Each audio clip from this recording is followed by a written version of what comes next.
কবিতা শান্তি নাই, লেখক আবু আইয়ুব আনসারী আনহার।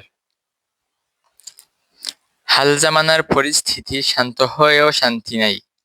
কি আর বলবো, কি আর করব, শান্ত থাকার জায়গা নাই। ঘরে গেলে আহল ডাকে অশুভ ভ্রমর আসছে ঘরে। বাইরে গেলে চোখ কপালে উঠে যায় বক্তা দেখে। ভেরেল বক্তা না হলে ভাই হয় না কবুল মোদের ওয়াজ। আবুল তাবুল বকে তারা, কারো লাগে না শরীরে লাজ। অনেক জায়গায় দেখা যায় শ্রোতা হয় না সতের ন্যায়। সেই সুবাদে বক্তা কয় গরু ছাগলকে দিবে না ছয়। ওয়াজের নামে ভণ্ডামি, পূজায় গিয়ে রহমানি, এসব দেখে আমজনতা হয়েই যায় ডিম্বাজি। তবে কি আজ যাচ্ছে মিলে রাসূলের সেই বাণী, যে বাণীতে আছে লেখা আলিমের কাছে মিলিয়া যাবে জালিমের রূপরেখা।